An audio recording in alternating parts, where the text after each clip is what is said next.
fun. Tough Crowd was fucking awesome. That has such a cult following. Do you know people? They ask me like just as much for just as long a time. Like when's Chappelle's show coming back? When's Tough Crowd coming back? Those two shows had like these diehard fans, and I still don't. I don't understand. What about Colin? Huh? Getting that? He got his own show, and he gave every comedian in New York a TV credit. Yeah, just about. Like I was trying to. I remember towards the last season of that, I was trying to think of somebody who hadn't been on it. He got everybody on that show. I think he did, yeah. It was Bobby. Bobby wasn't a regular on it, but Bobby was on it a couple of times. Bobby Kelly? Yeah. I thought he was on it quite a bit. No, I don't think he was. I could be wrong about that. Maybe I'm thinking Opie and Anthony because he didn't do Opie and Anthony on NEW. He didn't do that till we were on satellite. So maybe he was on Tough Crowd more than I thought. Right. But I remember him being talked about warm-up for it at one point. He's like, I don't want to fucking warm up there. You know, mad Bobby gets. So I think that, he gets a very short fuse. So I think that he was on a few times, but I don't think I ever did it with him. Right. He'd get mad at me, too. He got mad at me because I didn't remember that we went to Vegas. Like, I remember we went to Vegas together, but not the actual fight, and he got very angry at me.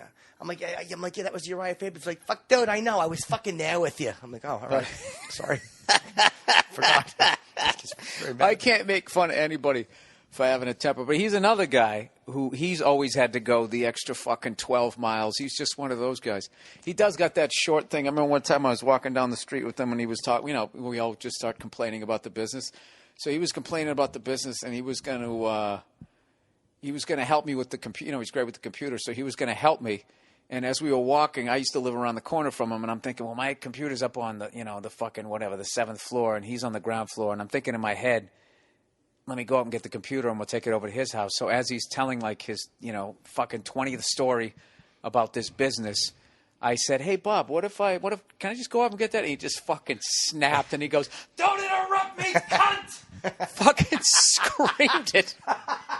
Screamed it on 9th Avenue in like broad daylight. And dude, like everybody, people looking and shit. And I just looked at him like, and the old me would have taken the bait, and I would have gotten to this big fuck you fight. And I don't even know if this is the new me. I just was not in, I don't know, I just wasn't in a place where I was mad or anything. Yeah. He so came out of nowhere that I just kind of looked at him and I was like, Bob, I thought we kind of got past doing this to each other.